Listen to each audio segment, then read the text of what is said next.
All right. So when we left off, we were talking about socialism, stage four, according to Marx. So in this stage, it's the idea that people are going to be more willing to lose part of their money in the short term because they view it as like a long-term investment in the well-being of the society.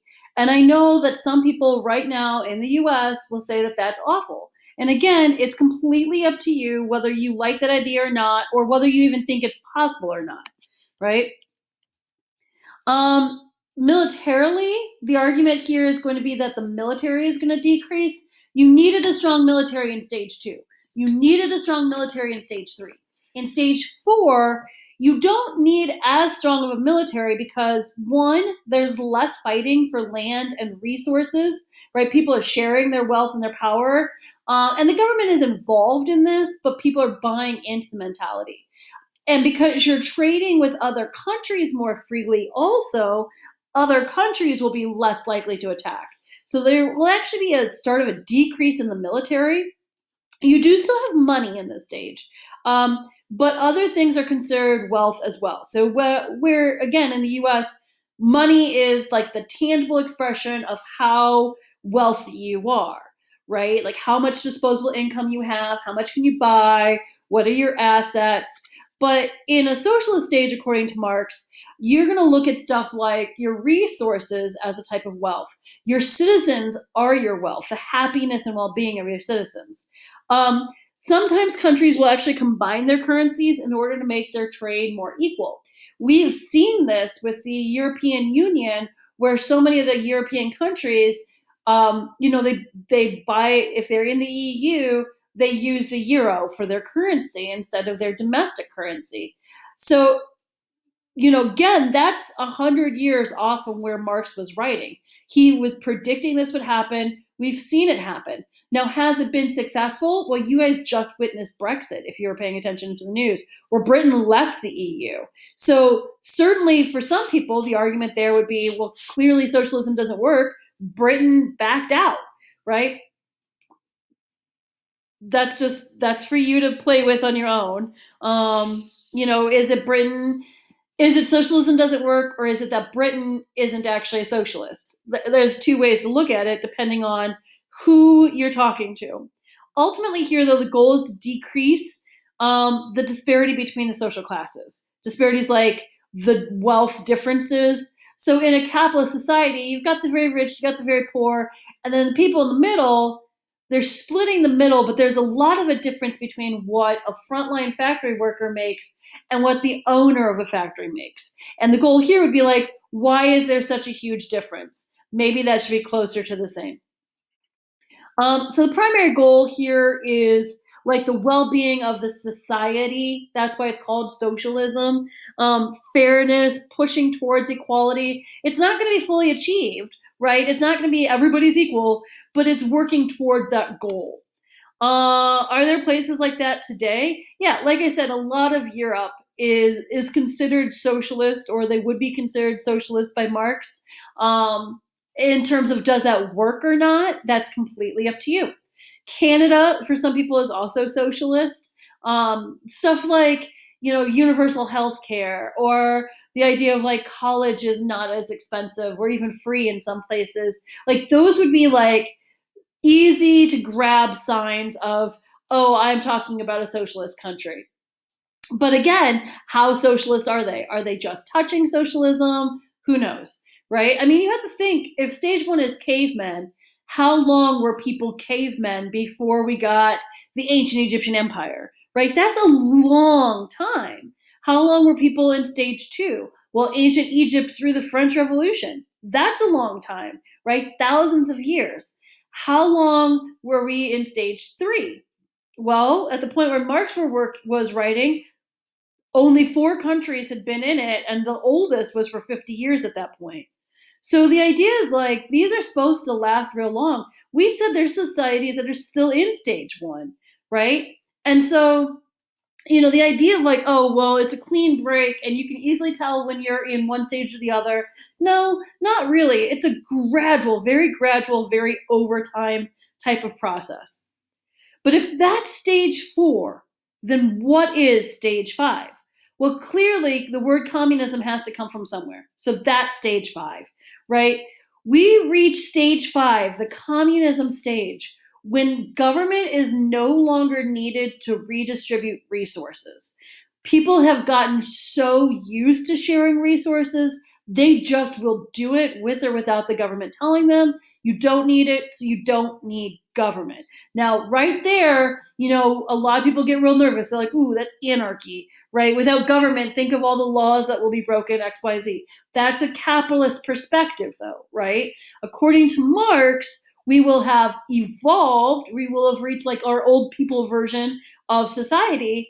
We just don't need government telling us what to do. Think of when you're a baby, how much more active is the government, your parents or whatever, than when you're the parent, right? See, there's this change that happens. If we go back to our analogy of society being like human growth, it's just human nature at this point to help each other out, to produce what you can when you can, and not take advantage of it too, right? Clearly, again, from a capitalist perspective, people will take advantage of the situation.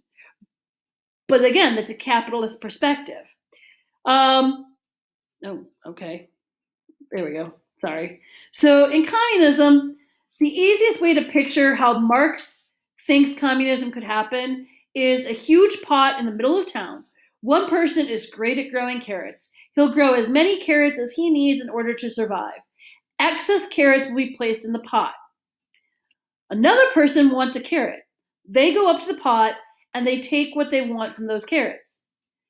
In a capitalist society, they leave money behind. In a socialist society, they leave money or some other resource behind.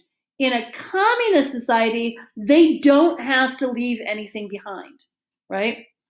They don't need, because if you took more carrots than you needed, right, then you would be hurting society.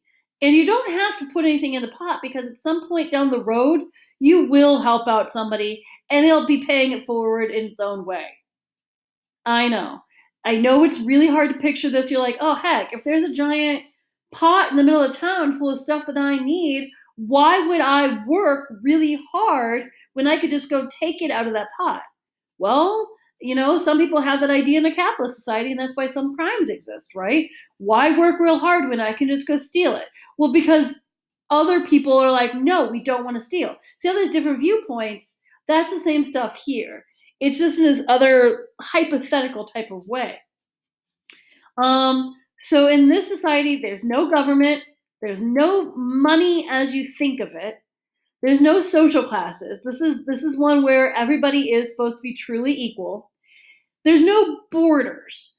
This will only work if every country in the world, every society in the world is in this stage at the same time, right? Because if Canada had a giant pot and it had this whole free-for-all system, well, everybody from the US and other countries would just go in and steal from it and run back to their countries and then sell it, right? It's not going to work if everybody doesn't buy into it. So in order for this to work, those countries that we said that are still in stage 1 would have to progress all the way through all these other stages and get to, stage 4. Meanwhile, Europe that's already in stage 4 would have to sit at stage 4 until all those other people progress. And then as a globe, we would move into stage 5. And this is where a lot of people are like, yeah, that's not going to happen. And like I said, I'm not telling you if I think this can or can't happen. I'm just telling you what Marx said he thought would happen. But, right, if you have no borders, if you have no government, one thing that I can say is we have never had a communist country, because there's no such thing as a communist country if you're following Karl Marx's theory, right? If Marx says there's no border, when the Soviet Union says we're communist, can you point to them on a map? Yeah. Did they have a government? Yeah. Did they have a leader? Yeah. Right? They even had money. So by all the markings of what a communist society looks like, Russia wasn't it, right? So if you can name a leader, if the country has a currency, if there are social classes, then you have not had a communist country. So I will argue we have never had a true communist country. We've had many countries that have adopted what they say is communism. But what they're really doing is they're being the teenager dressed like an old person, right? They're in stage 2 and they're acting like stage 5. Are they really stage 5? No, right? They are not. So let's test this theory. Name me a communist country. I just said the Soviet Union. Oh, well, what about Cuba? Well, that was headed by Fidel Castro. Could you point to it on a map? Yep. Well, but China, Mao Zedong, he was a leader of the communist government, right? Vietnam, well, that'd be Ho Chi Minh. What about North Korea? Well, you've got all the Jungs and the Uns, right? So, no, we've never had a true communist country, a country that has actually followed Karl Marx's theories. Because if he's just describing how a country will gradually progress, you can't describe this hypothetical society, right? So, what are these countries actually? So, what is communist Russia? If they're not communist, what are they? Well, they're dictatorships, right?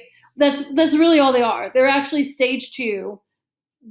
China, I'll argue, goes into stage 3, and they're dictatorships. The idea of communism is appealing particularly to poorer people. Oh, you mean someday in time I will get reimbursed for my resource, for my work at a more equitable thing, and I won't have to work so hard, and I'll be able to share resources? Sounds great. So what happens to get this whole ball rolling? Karl Marx comes up with these theories. He publishes a bunch of writings and books. People read it. Poor people love it. Rich people are like, this is never going to happen. Human nature is never going to stop valuing money, right? And then a dude by the name of Vladimir Lenin is going to read it when he's exiled in prison. He's going to love it, goes back to Russia, gets all the poor people in Russia who are fed up with their czar, and says, hey guys, if we overthrow the czar, this is what I'll do. I'm going to use this as a blueprint for how to have my government run.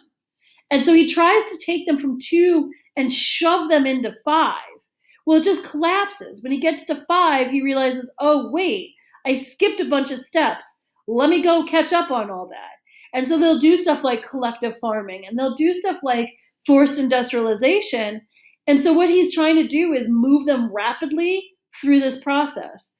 But again, changing how you dress and act doesn't evolutionarily change your age, right? And that's what's happening with these countries. So they're not, I'm going to say they're not actually communist countries. We'll use the word, we'll still refer to them as communists because it's a quick and easy label that they themselves adopted, right? They called themselves communists.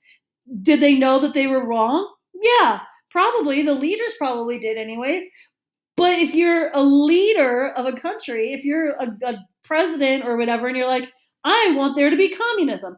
Well, that makes no sense because then you don't want yourself to be in charge, so you're not going to lead the revolution that puts you in charge. So they've really just been dictatorships. Like I said, they're mostly stage 2, and they backtrack and try to fill in the pieces. And like I said, it's just like this whole human growth analogy. Now, a lot of people don't like communism, right? Because these countries that claim to be communist, whether you're talking about the Soviet Union or China or North Korea or whatever the case, right? And even China has really backed down, and they're much more capitalistic than anything today. And they're our ally for the most part. You know, North Korea, we still have a lot of contention with. We've even made up with Vietnam after the Vietnam War. So it's interesting that these countries that for most of the Cold War, for most of the 50s and 60s, we hated because they were using this label that most people in America never even bothered to read to know that this was an inaccurate label, right? The idea is you look at these countries, look at the Soviet Union, and look at the bad things they did while they were using this label. I'm a communist and I'm going to do the Great Purges, says Joseph Stalin, where he winds up killing around 70 million of his own people. Well, we're not going to like anything to do with communism if 70 million people were killed in the name of communism. And so, yeah, there's been bad stuff that have happened. And then a lot of people, they don't take the time to actually read the theory and think through it. You know, I've had to read it for different classes in college. And so that's why I can like speak to this with some level of authority. But, you know, clearly, you know, a lot of people look at it and they're like, this isn't realistic, right? This is not how human nature works. If you put something in front of somebody that they want, they're gonna take it. But I do counter argue on that one, only the idea that I think human nature can change. I think it can. Can it change to communism? That's not what I'm saying. I don't know on that. But I do look at human nature when we were cavemen and say our values as cavemen are not the same as they are today, right? Our human nature back then is not the same as our human nature now. So who knows, hundreds and hundreds and hundreds of years from now, what our human nature will be like.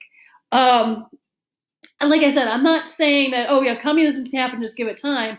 I'm just saying we don't know, right? But it does require you to make big assumptions about changes in human nature.